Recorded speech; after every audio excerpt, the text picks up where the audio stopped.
দুবার তোমার চরিত্রটা ঠিক কেমন? চরিত্রটা খুব মজার চরিত্র। নামটাও খুব মজার। তোমার পথটা কি সোজা ছিল না কঠিন ছিল? ইন্ডাস্ট্রিতে আসা, নিজেকে এস্টাবলিশ করা? আসলে আমি ঐরকমভাবে কখনো দেখিনি যে মানে এস্টাবলিশ করতে হবে বা কিছু এরকমভাবে দেখিনি। আমি যেটা করতে চেয়েছি ছোটবেলা থেকেই আমার সত্যি কথা বলতে ঐরকম কোনো তাড়নাও ছিল না। একটা চরিত্র তোমার কাছে এসেছে, তুমি বলেছো যে, "না, আমি এটা করব না।" আহ সেইটা হলে তখন বলা যায় যে আমি একদম সফল হয়েছি। মানে সেটা আমি তাহলে সাকসেসফুলি মানে এতদিন ধরে রয়েছি। আমি যে স্ট্যাচারে অভিনেতা বা যে জায়গাতে এখন আমার অবস্থান, সেই জায়গা থেকে খুব বেশি মানে বেছে নেওয়ার স্বাধীনতা এইখানে মানে এই জায়গাতে আমার নেই। তোমার স্বপ্নের চরিত্র কি? এরকম তো অনেক আছে, কিন্তু আমার একটা নিজে খুবই ইচ্ছে যে কখনো আজকাল ডট-ইনে আপনাদের স্বাগত। আমার সঙ্গে আজকে যিনি রয়েছেন, যে অভিনেতা রয়েছেন, তার চলাফেরাটা কিন্তু মোটেই গদাই লস্করি চাল নয়। বরঞ্চ বলা যায় তিনি একেবারে দুর্বার গতিতে কিন্তু এগোচ্ছেন। দুর্বার শর্মা, ওয়েলকাম টু আজকাল ডট-ইন। নমস্কার। দুর্বার, তোমার ক্যারিয়ার বা এই ইন্ডাস্ট্রিতে অনেকগুলো দিক রয়েছে। যেমন তোমার একেবারে শুরুটা থিয়েটার থেকে, হুম। তারপরে তোমার অভিনয়। অভিনয় মানে এই ওয়েব সিরিজে আসা। মানে শুরুটা তো ওয়েব সিরিজ থেকেই, হ্যাঁ, হ্যাঁ, হ্যাঁ, একেবারেই একদম। ওয়েব সিরিজ থেকে। আর তার সঙ্গেও তুমি চিত্রনাট্যকার, হুম। Script writer. তো এই যে এতগুলো বিষয়কে নিয়ে তুমি উত্তরবঙ্গ থেকে কলকাতায় চলে এলে, কিন্তু তোমার স্বপ্নটা ঠিক কি ছিল? উত্তরবঙ্গ থেকে এখানে আসার উদ্দেশ্যটা একটু অন্য ছিল। পড়াশোনার জন্যই মূলত এখানে আসা। আমি এখানে ক্যালকাটা ইউনিভার্সিটিতে মাস্টার্স করতে আসি, তারপরে এমফিল করি। তারপর আরও পড়াশোনার জন্য এগোই। সেখানে একটা ছেদ পড়ে পিএইচডি করতে করতে। তারপর আমি মূলত 2020-21 পর থেকে আমি ক্যামেরার সামনে অভিনয় করতে শুরু করি। তার আগে আমি মূলত থিয়েটারই করেছি ছোটবেলা থেকে। তো ওয়েব সিরিজ থেকে তোমার শুরু। হ্যাঁ। তাহলে ওয়েব সিরিজ তো আসাটা তোমার কাছে মানে সাংঘাতিকভাবে হুম। একটা আশীর্বাদের মতন। হ্যাঁ, এইটা ঘটনাটা ঘটেছিল এই কোভিডের সময়। তখন একটা ওয়েব সিরিজের জন্য জয়দীপ ব্যানার্জি এবং সৌমিত দেব ওরা তৈরি করেছিল, ক্রিয়েটর ছিল ওই চিক ফ্লিক বলে একটা ওয়েব সিরিজে। তখন আমি সুযোগ পাই, আমায় ডাকা হয়। তার আগে থেকেই ওরা জানতো আমি অভিনয় করি, থিয়েটার দেখেছে আমার। তো সেই সুবাদে ওখানে আমার প্রথম ক্যামেরার সামনে অভিনয় এবং মানে ওয়েব সিরিজে। তারপর থেকে চলছে আর কি। মানে সেটা দেখে কিছু মানুষের ভাল লেগেছে, তারা আবার পরবর্তীতে ডেকেছেন, সেখানে আবার সুযোগ পেয়েছি। এভাবেই মানে এগিয়েছে আর কি কাজটা। আমাদের আজকের আড্ডাটা যে কারণে, সেটা হচ্ছে যে কুহেলি এই সিরিজটা আসছে হইচইতে, এবং এখানে একটি গুরুত্বপূর্ণ চরিত্রে রয়েছে দুর্বার শর্মা। দুর্বার, তোমার চরিত্রটা ঠিক কেমন? চরিত্রটা খুব মজার চরিত্র। নামটাও খুব মজার। আহ, আমার চরিত্রটার নাম হচ্ছে হরিণ। কি নাম? হরিণ। আচ্ছা। হরিণ হচ্ছে এই কুহেলি পুলিশ স্টেশনের একজন হেড কনস্টেবল। সে মানে এই পুলিশ স্টেশনে দীর্ঘদিন ধরে রয়েছে এবং এইখানে ঘটনাচক্রে এমন একটা অ্যাক্সিডেন্ট হয়, এমন একটা ঘটনা ঘটে যেখানে এই তদন্তের সূত্রে আরো জড়িয়ে পড়ে। মানে এবার অগ্নিবাসুর সহকারী। অগ্নিবাসুর সঙ্গে ও সহকারী হিসেবে ও জড়িয়ে পড়ে পুরো তদন্তটার মধ্যে। চরিত্র হিসেবে আমার আমার মানে হরিণ চরিত্রটা আমার কাছে খুবই অন্যরকম। তার কারণ মূলত একদম এই এই হেড কনস্টেবলের চরিত্রে আগে আমি কখনো অভিনয় করিনি এবং এমন একটা থানা, যে থানাটা পাহাড়ে এবং সেখানে জড়িত এই কুহেলিতে অনেক রকম মানুষ থাকেন। নামটার মধ্যেই একটা একটা অদ্ভুত একটা মানে ইলিউশন রয়েছে। তো সেই গল্পের মধ্যেও তার একটা মানে আমরা মানে কি বলবো, তার একটা ছায়া দেখতে পাই। ফলত সেই জায়গা থেকে চরিত্র হিসেবে এই এই গোটা জগতের সঙ্গে একাত্ম করে নেওয়া শুরুর দিন থেকেই মানে খুব খুব মজার লেগেছিল আমার, যে গোটা গল্পেও কিরকম ভাবে রয়েছে, তার ম্যাডামকে ও কিরকম ভাবে অ্যাসিস্ট করছে সমস্ত কাজে, সমস্ত তদন্তে। তো খুব মজার চরিত্র। এইটা তো একটা ব্যাপার। এছাড়াও ওর মধ্যে একটা আমি এমন একটা জিনিস দেখেছিলাম যে একটা মানে ওর মধ্যে একটা সততা আছে, একটা ইচ্ছে আছে যে খুঁজে বের করার, ম্যাডামের সঙ্গে থাকার যে কোনো পরিস্থিতিতেই। তো সেইটা আমাকে মানে ভেতর ভেতর খুবই উত্তেজিত করেছিল।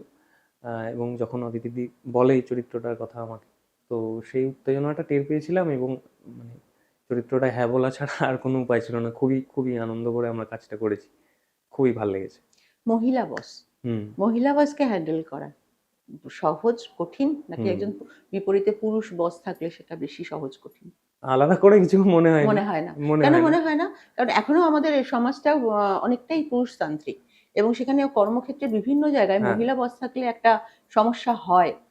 হয় কিন্তু মানে আমি ওই যে বললাম, মানুষ একরকম, আবার ওয়েব সিরিজে যখন চিত্রনাট্যে আমরা দেখি কোনো চরিত্র জীবন্ত হয়ে উঠতে, তাকে তো একরকম ভাবে গড়া হয়। আমার চরিত্রটা যেরকম ভাবে তৈরি করা, যিনি লিখেছে, আহ, তিনি যেভাবে তৈরি করেছেন, হুম, যিনি পরিচালক, তিনি যেভাবে দেখতে চাইছেন ভিজুয়ালি, তো সেইখানে আমার কখনো মনে হয়নি যে হরিণ তার ম্যাডামের মানে তার একজন, মানে একজন তার ম্যাডাম যে তার বস যে একজন নারী, হুম, সেইটা নিয়ে যে তার আলাদা মনে কোনো রকমের প্রশ্নচিহ্ন রয়েছে এমনটা নয়। বরং আনুগত্য ঠিক নয়, বরং এই যে একসঙ্গে কাজ করা, এতে এতে যে অনেক সময় অনেক রকমের প্রশ্ন উঠতে পারে, যে মতানৈক্য হয় যে ম্যাডাম আপনি হুম, কেন করছেন এটা, হুম। এরকমও হয়েছে যে আমরা কথা বলেছি, আলোচনা করেছি, মানে চরিত্রগুলোর কথা বলছি। ফলত সেই জায়গা থেকে কখনোই চরিত্রটা এমন ছিল না যে ডমিনেটিং। ডমিনেটিং, এমন নয়। আর ও এটা মনেও করে না যে একজন মহিলা বস এসছে তার জন্য মানে ওর কোনো কোনো ক্ষতি হচ্ছে বা কোনো সমস্যা হচ্ছে, এমনটা নয়। খুবই সুইট, খুবই মানে মিষ্টি স্বভাবের একটি ছেলে। আন্ডারস্ট্যান্ডিংটা খুব হ্যাঁ ভালো হ্যাঁ হ্যাঁ। দুজনের। আমার সঙ্গে, আমার প্রিয়াঙ্কার সঙ্গে মানে কাজ করে প্রথমবার একই প্রথমবার। সঙ্গে হুম, কাজ করে। এর আগে আমরা একটা সিরিজ করেছি, সেখানে আমার সঙ্গে প্রিয়াঙ্কার সেই অর্থে কোনো দৃশ্য ছিল না, অদিতিদেরই একটি কাজে। তো কিন্তু এইবারে যেটা হয়েছে যে সেইটা শুরুর দিন থেকেই প্রিয়াঙ্কা এবং আমার চরিত্রটা আমরা এখানে অভ্যাস করার সময়ও আমরা দেখেছি যে ব্যাটে বলে হচ্ছে এবং মজা লাগছে জিনিসটা করতে। তো অভিনয়টা তো আসলে যার সঙ্গে অভিনয় করবো একটা দেওয়া হুম, নেওয়ার বিষয়। হুম, হুম, হুম। প্রিয়াঙ্কা এতদিনের আমার অনেক সিনিয়র অভিনেত্রী এই ইন্ডাস্ট্রিতে। তো ও ঠিক সেই জায়গাটার, মানে সেই জায়গাটা আমায় দিয়েছে যে তুমি একটা কিছু বলো, আমি হুম, একটা কিছু হুম, রিপ্লাই হুম, করতে পারি, আমি এটা করছি তুমি এরকম করতে পারো। তো এইরকম আলোচনার মধ্যে দিয়ে আমাদের দুজনের চরিত্রটা শেপ নিয়েছে। হুম। এবং মানে আমাদের দুজনের কেমিস্ট্রিটা, মানে একজন বস এবং তার অ্যাসিস্ট্যান্ট, সেই রকম জায়গা থেকে যে কেমিস্ট্রিটা হয় এই ধরনের তদন্তের ক্ষেত্রে আমরা যেগুলো দেখে থাকি, তো সেটা খুব চমৎকার আমার কাছে। আমি যতদূর দেখেছি এখনো পর্যন্ত ডাবিং করে, তো আমার কাছে খুবই ওয়ার্ক করছে। আমার ধারণা দর্শকেরও খুব ভালো লাগবে, কারণ খুবই কেমিস্ট্রিটা খুবই মজার হয়েছে। হুম। এই যে ধরো তুমি উত্তরবঙ্গ থেকে এখানে এসছো, এখন হুম ইন্ডাস্ট্রিতে এমন অনেকেই আছেন যারা কলকাতার বাইরে থেকে হুম। এসেছেন, নিজেদের প্রতিষ্ঠিত করেছেন, প্রতিষ্ঠা পেয়েছেন। তো তোমার পথটা কি সোজা ছিল না কঠিন ছিল ইন্ডাস্ট্রিতে আসা, নিজেকে এস্টাবলিশ করা?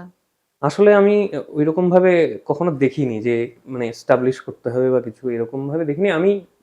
যেটা করতে চেয়েছি ছোটবেলা থেকেই, আমার সত্যি কথা বলতে ওইরকম কোনো তাড়নাও ছিল না আমার বাড়ির থেকে। আমার বাবা মা আহ, যখন ছোট থেকে বড় হই সেই সময় কখনো কোনো কিছুতে বাধাও দেয়নি।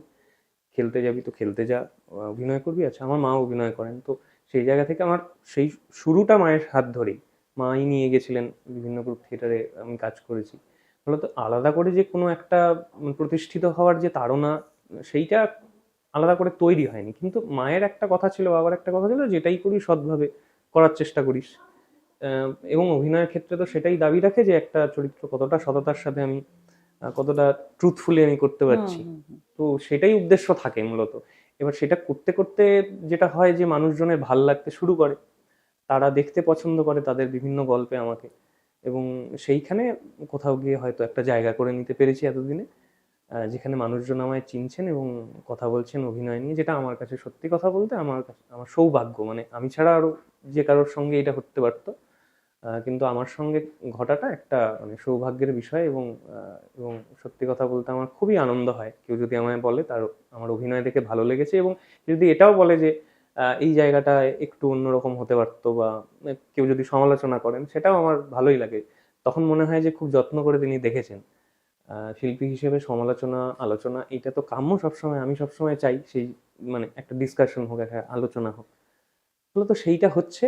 এবং আহ, সেই জায়গা থেকে আমার মানে আমার কথা অনেক মানুষ জেনেছেন, সেটা তো ভালোই লাগছে। এবার একটা কথা বলো, এই যে চরিত্রাভিনেতা, চরিত্রাভিনেতা হওয়ার একটা সুযোগ আছে, সুবিধা আছে, যে বিভিন্ন ধরনের ক্যারেক্টার করা হুম যায়। যে আমি নায়ক নই, আমি মুখ্য চরিত্র নই, কিন্তু আমি চরিত্রাভিনেতা, কাজেই আমার কাজের পরিধিটা অনেক বেশি। হুম হুম, ঠিক সেইভাবেই ইন্ডাস্ট্রি তো বদলেছে।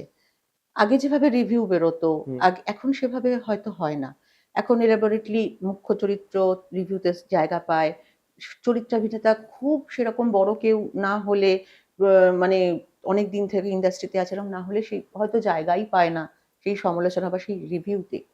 তো চরিত্রাভিনেতা হিসেবে নিজেকে দেখা, এটা করতে গিয়ে এবং নিজেকে এগিয়ে নিয়ে যাওয়া, হুম তুমি আলাদাভাবে কিছু ভেবেছো?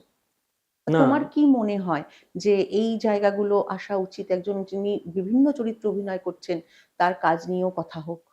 হ্যাঁ, কথা তো মানে আমি সেটাই বললাম আমার আগের প্রশ্নের উত্তরে যে মানুষের প্রথম মানে দুটো জিনিস মানুষ দেখে বেসিক্যালি। আমার যেটা মনে হয় দর্শক হিসেবে আমিও যখন কোনো কিছু দেখি তখন যে চরিত্রটা আমায় কতখানি ছুঁতে পারছে। তো তোমার কাছে সেই স্কোপ থাকে চরিত্র নির্বাচন করা? মানে এরকম কখনো নির্বাচন করার হয়েছে যে একটা চরিত্র তোমার কাছে এসেছে, তুমি বলেছো যে না আমি এটা করবো না? আহ সেইটা হলে তখন বলা যায় যে আমি মানে একদম সফল হয়েছি, মানে সেটা আমি তাহলে সাকসেসফুলি মানে এতদিন ধরে রয়েছি। এটা এটা এখনো তৈরি হয়নি কারণ আমাদের কাছে আমি আমি আমার কথা বলতে পারি যে চরিত্র বেছে অভিনয় করবার মতো জায়গা আমাদের, যেটুকু কাজের পরিসর এখন আমাদের এই ইন্ডাস্ট্রিতে রয়েছে সেইখানে এই সুযোগটা আমার মতো অভিনেতা যারা যে সদ্য মানে যার হুম 5-6 হুম বছর হয়েছে তার সেইটা এখনো সেই জায়গাটা আসেনি বলে আমার মনে হয়।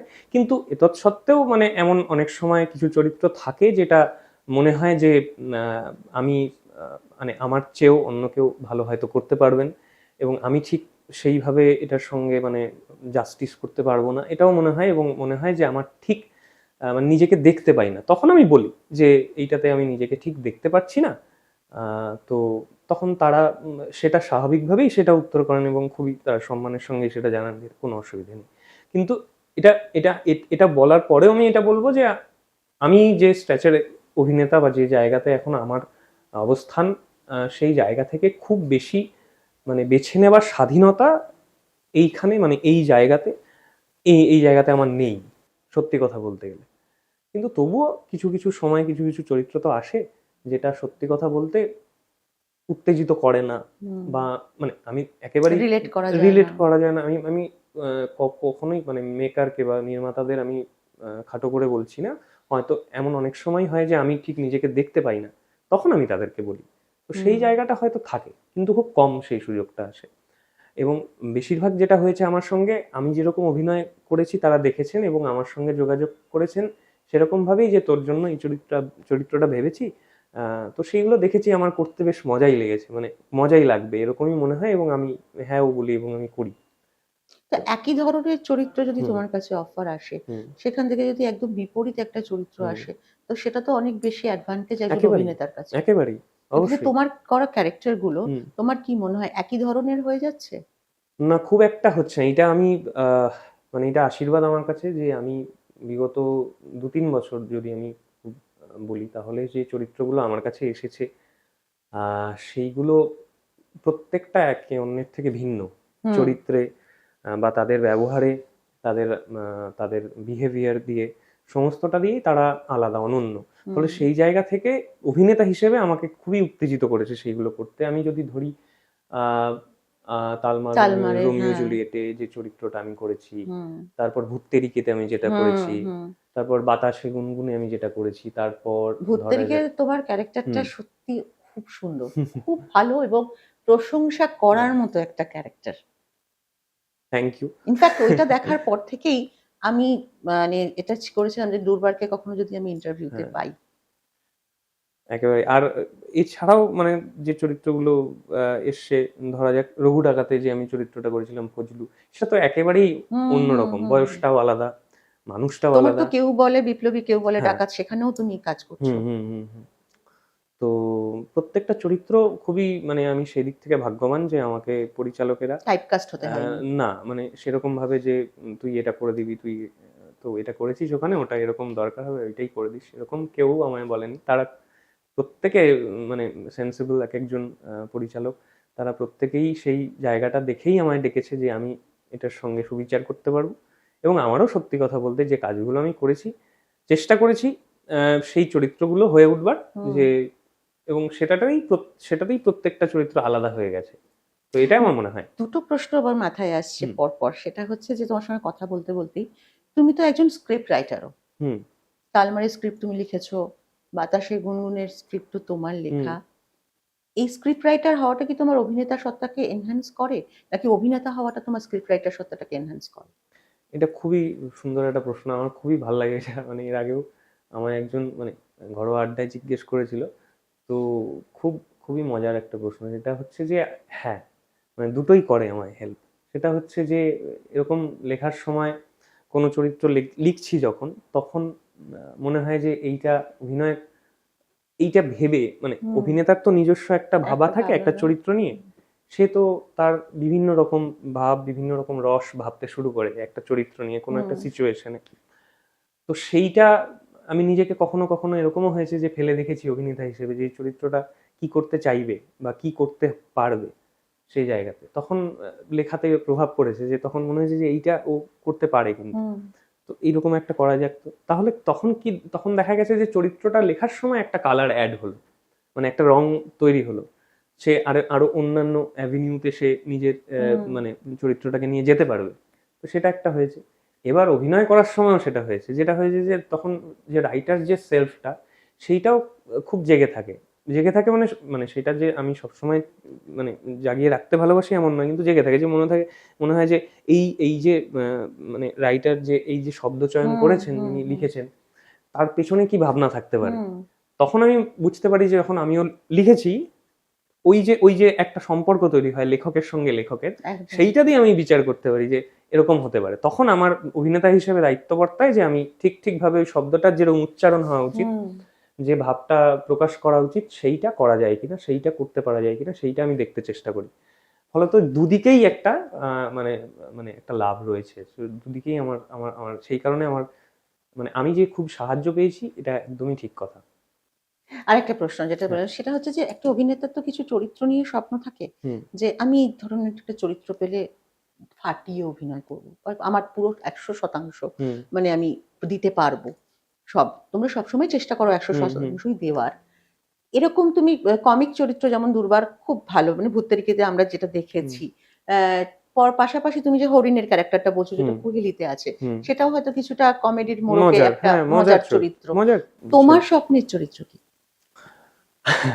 এরকম তো অনেক আছে, কিন্তু আমার একটা নিজে খুবই ইচ্ছে যে কখনো কোনো এক জাদুকরের ভূমিকায় যদি আমি নিজেকে দেখতে পারি। এটা আমার খুব ইচ্ছে, যে আমি একজন ম্যাজিশিয়ান হিসেবে নিজেকে দেখবো কোনো কোনো কোনো গল্পে। তো সেই একটা ইচ্ছে রয়েছে, সেটা যদি হয় কখনো। এরকম আজকে এছাড়া কিন্তু আরো অনেক একটা, রকম হ্যাঁ, আছে। দুর্বারের একটা স্বপ্নের কথা আমরা জানতে পারলাম এই আড্ডাটা থেকে। এখন ইন্ডাস্ট্রিতে যারা নতুন, যারা আসছে, যারা অভিনয়কে ভালোবেসে আসছে, তাদের অবস্থানটা ইন্ডাস্ট্রিতে ঠিক কেমন, কি মনে হয় তোমার? এটা নিয়ে যে খুব ভালো বলতে পারবো ঠিক সেরকম নয়, কারণ আরেকটু তুমি যদি প্রশ্নটাকে নির্দিষ্ট করো, তাহলে আমার বোধহয় বুঝতে বা উত্তর দিতে একটু নির্দিষ্ট করে মানে বলতে চাইছি যে ধরো একজন জুনিয়র আর্টিস্ট, হ্যাঁ, সে তো সিনিয়র আর্টিস্ট হওয়ার চেষ্টা করবে। সে কতটা পায়ের তলার জমি পাবে এখনকার ইন্ডাস্ট্রিতে, কতটা স্কোপ আছে তার? তার মানে তুমি বলতে চাইছো যে সুযোগের কথা, কতটা সুযোগ আছে। দেখো, আমি তো একদমই আমি যদি আমাকে দিয়ে বলি, এই জুনিয়র আর্টিস্ট সিনিয়র আর্টিস্টের বিভাজনটা আমি মানি। অভিনেতা অভিনেতাই, সে যদি একটা স্ক্রিনে কয়েক সেকেন্ডের জন্য থাকে তাহলেও সে অভিনেতা। ঠিক কথা। আমি যদি আমাকে দিয়েই বলি উদাহরণ হিসেবে, আমি তো একেবারেই বাইরে ছিলাম পুরোটাই, কারণ আমি নিজে একাডেমিক্স নিয়েছিলাম, সেখানে পড়াশোনা নিয়ে চর্চা করতাম, সেখান থেকে আমার এখানে চলে আসা। এবং সত্যি কথা বলতে সেই শুরুর দিকে তো আমি কাউকে খুব একটা চিনতাম না, কারোর সঙ্গেই সেভাবে আলাপ ছিল। আমি থিয়েটারের মানুষজন চিনি, বন্ধু বান্ধব যারা রয়েছে, কাজকর্ম করেছি এতদিন ধরে। কিন্তু এই জগতের বিভিন্ন মানুষের সঙ্গে মোলাকাত হওয়া বা কথা বলা বা বন্ধুত্ব যেটাই হোক, সেইটা তৈরি হয়েছে কাজের সূত্রেই। তার আগে তো আমি কাউকেই চিনতাম না। মূলত ওই যে কাজটা করেছি, আমার বিশ্বাস যে এখানে কাজ দেখে বা কাজ দেখিয়েই কাজ পাওয়া যায়, এখনো সেটাই আমি বিশ্বাস করি এবং বিশ্বাস করতে ভালোবাসবো। কারণ সত্যি কথা বলতে আমি অন্য কোনো ভাবনাকে খুব একটা যে প্রশ্রয় দিই মাথার মধ্যে সেটা নয়। আমার একটাই চিন্তা থাকে যে যেটুকু কাজ আমার কাছে এসছে, যদি সেটা লেখার কাজ হয় লেখা, যদি সেটা অভিনয়ের কাজ হয় অভিনয়, তাহলে আমি সেটার সঙ্গে সুবিচার করার চেষ্টা করব। এবং আমার প্রথম যে দর্শক, আমার পরিচালক, তিনি যাতে সন্তুষ্ট থাকেন আমার কাজ নিয়ে, এবং যারা দেখবেন পরবর্তীকালে তারাও যাতে মজা পায়। তো সেইটা করতে গিয়ে যে সুযোগটা শুরুর দিকে ধরা যাক আমি পেয়েছিলাম, সেখানে স্বাভাবিকভাবেই যে আমার প্রথম দর্শক, আমার পরিচালক, তার ভাল লেগেছে, দর্শকদের ভাল লেগেছে, এবং যারা প্রযোজনা করেছিলেন বা পরবর্তীকালে যারা আরো প্রযোজক, আরো নির্মাতা, তারা যখন আমায় আমার কাজগুলো দেখেছেন, তারা যখন ডেকেছেন আমায় কাজের জন্য, তখন আমার মনে হয় ওই যে কাজটা, সেইটা যদি সৎভাবে করা যায়, সেইটা যদি খুব ট্রুথফুলি করা যায়, অভিনয় এবং লেখা, এবং তোমার ক্রাফটের প্রতি যদি তুমি খুব সচেতন থাকো এবং যদি খুব সৎভাবে নিষ্ঠা ভরে সেই কাজকর্ম করো, তাহলে আমার মনে হয় যে মানে সুযোগ আসে, এমন নয় যে সুযোগ আসে না। তো সেটা আমার সাথে হয়েছে, আমি এটুকুই বলতে পারি। আমি খুব বেশি মানে মানে বলতে পারবো না এই জগৎটা নিয়ে, বা খুব বেশি সবাইকে নিয়ে, কারণ আমি সদ্য আমার 5-6 বছর হয়েছে। আমি নিজেকেও মানে খুব খুব যে অনেক দূর এগিয়ে গেছি এমনটা এমনটা ভাবি না। কিন্তু আমি নিজেও যেরকম ভাবে এখন কাজ করছি, সেটা হচ্ছে যে মূলত ভালো ভালো চরিত্র, যে চরিত্রগুলো আমায় ডেকে তারা দিচ্ছেন, এবং আমি সেটা হয়তো ভালো করে করতে পারছি, তারা আমাকে আবার পরবর্তী কাজে ডাকছেন। এটাই আমার মনে হয় মন্ত্র আর কি, যদি তুমি মানে জিজ্ঞেস করো। একটা কথা বলো, সিনেমাতে সংলাপের ক্ষেত্রে একটা গুরুত্বপূর্ণ ভূমিকা থাকে। যে এক একটা সংলাপ আমরা দেখেছি যে প্রচন্ড ভাবে জনপ্রিয় হয়েছে, বছরের পর বছর সেই সংলাপটা চলেছে, এবং সেই সংলাপটা সবাই মুখে মুখে বলেছে বা বিভিন্ন ক্ষেত্রে সেটা প্রয়োগও করেছে। সিরিজের ক্ষেত্রে কি সেই স্কোপটা আছে, ওয়েব সিরিজের ক্ষেত্রে? হ্যাঁ, সে তো আছেই। এরকম অনেক, যেমন এরকম অনেক সিরিজে আমি যদি ওই মনে করতে পারছি না এখন, কিন্তু আছে। মানে যেমন আমরা হিন্দিতে অনেক সিরিজ দেখি না, যেখানে ওই সিক্রেট গেমসে যেটা ছিল, একদম, হ্যাঁ, ওই ভগবান হওয়ানি যেটা বলি, তো এরকম অনেক মানে অনেক সংলাপই আছে যেটা মানে মুখে মুখে মানে প্রচার হতে থাকার মতো সংলাপ। যে স্কোপটা পাওয়া হ্যাঁ যায় হ্যাঁ ওয়েব হ্যাঁ হ্যাঁ সিরিজের হ্যাঁ চিত্রনাট্য হ্যাঁ লেখার হ্যাঁ হ্যাঁ সময়। হ্যাঁ হ্যাঁ এমন আছে, কারণ এইটা তো সবটা ডিপেন্ড করে যে পপুলার কালচারে সেই চরিত্রটা কতটা প্রভাব ফেলে, গল্পটা কতটা প্রভাব ফেলে। পপুলার কালচারের মধ্যে যদি চলে আসে, তাহলে মানুষ সেরকম ভাবে সেটাকে গ্রহণ করে এবং সারাক্ষণ বলতেও শুরু করে। আমার একটা আনন্দ হয়েছিল যে তালমার রোমিও জুলিয়েট যখন লিখেছিলাম, যখন বেরিয়েছে, তখন ওই সবাই অনির্বাণ দা যে সংলাপটা বলতো, ফুল বডি রিল্যাক্স, তো ওইটা তখন অনেকেই দেখতাম সোশ্যাল মিডিয়া থেকে শুরু করে অনেক রকম, তো সেইটা বলতো, সেটা মজা লেগেছিল, কারণ সবখানেই দেখতাম ওইটা লোকজন লিখতো, তো ওইটা একটা আলাদা মজার লেগেছিল। তো হয়, মানে এমন নয় যে শুধু সিনেমাতেই হয়, সিরিজেও সেই স্কোপ। এই যে সিরিজে তুমি একসঙ্গে 4 জন মহিলার সঙ্গে কাজ করার সুযোগ পেলে, এবং এক একজনের এক এক রকম চরিত্র, তাদের সঙ্গে নিশ্চয়ই তোমার অনস্ক্রিন তুমি হয়েছে প্রত্যেকেই জিজ্ঞাসাবাদের জন্য, কি কেমন লাগলো বিষয়টা? ভালো। কোনটা মজার, বা কোনটা কে বেশি ক্রিটিক্যাল, কে বেশি আমার সঙ্গে আমার চরিত্র মানে সব থেকে বেশি অভিনয় ছিল প্রিয়াঙ্কার, মানে অগ্নি বাসুর, তো সেটাই সব থেকে বেশি ছিল। আর আর অঙ্গনার সঙ্গে একটা সিন ছিল আমার, আর হচ্ছে সুস্মিতার সঙ্গেও ছিল, কিন্তু মজাই হয়েছে, মানে যেটুকু যেটুকু জায়গা ছিল। কারণ খুব বেশি আমার প্রশ্ন করা ওদেরকে নয়, কিন্তু ওদের বাড়িতে গিয়ে, মানে যেখানে ঘটনাটা ঘটে সেই বাড়িতে গিয়ে বারবার প্রশ্ন জিজ্ঞাসা করেছিলাম। তো তদন্তের জন্য যে যে যে সিনগুলো ছিল সেইগুলোর মধ্যে মজাই হয়েছে আমি যেটুকু কাজ করেছি। কারণ এক একজন এক এক রকম, এই 3 বোন একদমই আলাদা একে অন্যের থেকে, এটা লেখার চমৎকার একটা গুণ এই সিরিজটায়। এবং মানে তারা করেওছে খুবই ভালো কাজ। তো এবার তো আমি এটাই বলতে পারি যে আমার যতটুকু জায়গা ছিল ওদের 3 জনের সঙ্গে মজা হয়েছে। আর অগ্নিবাসুর সঙ্গে বা প্রিয়াঙ্কার সঙ্গে যত, মানে আমার বেশিরভাগ সিনই প্রিয়াঙ্কার সঙ্গেই ছিল। তো তো সেইটা ম্যাডামের সঙ্গে যেরকম কেমিস্ট্রি, সেটা আমার ধারণা যে দর্শক যখন দেখবেন আরো মানে ভালো বুঝতে পারবে সেই জিনিসটা। দুর্বারের এখন অনেক পথ চলা বাকি, আরো নানা ধরনের চরিত্রে আমরা দুর্বারকে দেখবো নিশ্চয়ই, এই আশাটাই রয়েছে। দুর্বার সেরকমই অভিনেতা। কুহেলি নিয়ে কি বলবে?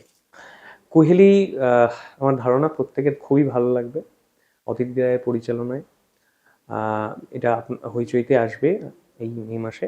তো আপনারা সকলে দেখুন কুহেলি, এবং একটা অন্যরকম গল্প, একটা ঘটনা, সেই ঘটনাকে কেন্দ্র করে একটা বাড়ি এবং একটা পুলিশ স্টেশন, বিভিন্ন চরিত্ররা কিভাবে জড়িয়ে যাচ্ছে একে অন্যের সঙ্গে, রহস্য উদ্ঘাটনের প্রসঙ্গে আপনারা দেখতে পাবেন সবটাই কুহেলিতে, মজায়, রহস্যে, এবং এবং এবং এবং বিভিন্ন একটা টান টান চিত্রনাট্য। সব থেকে মজা লেগেছে আমার যেটা, যখন আমি শুনেছিলাম এটা হচ্ছে যে চিত্রনাট্যটা আমার খুব ভালো লেগেছিল, সংলাপও চমৎকার। আপনারা খুব মজা পাবেন এই কুহেলি দেখতে গিয়ে। আপনারা কুহেলি দেখুন, হইচইতে আসছে মে মাসে।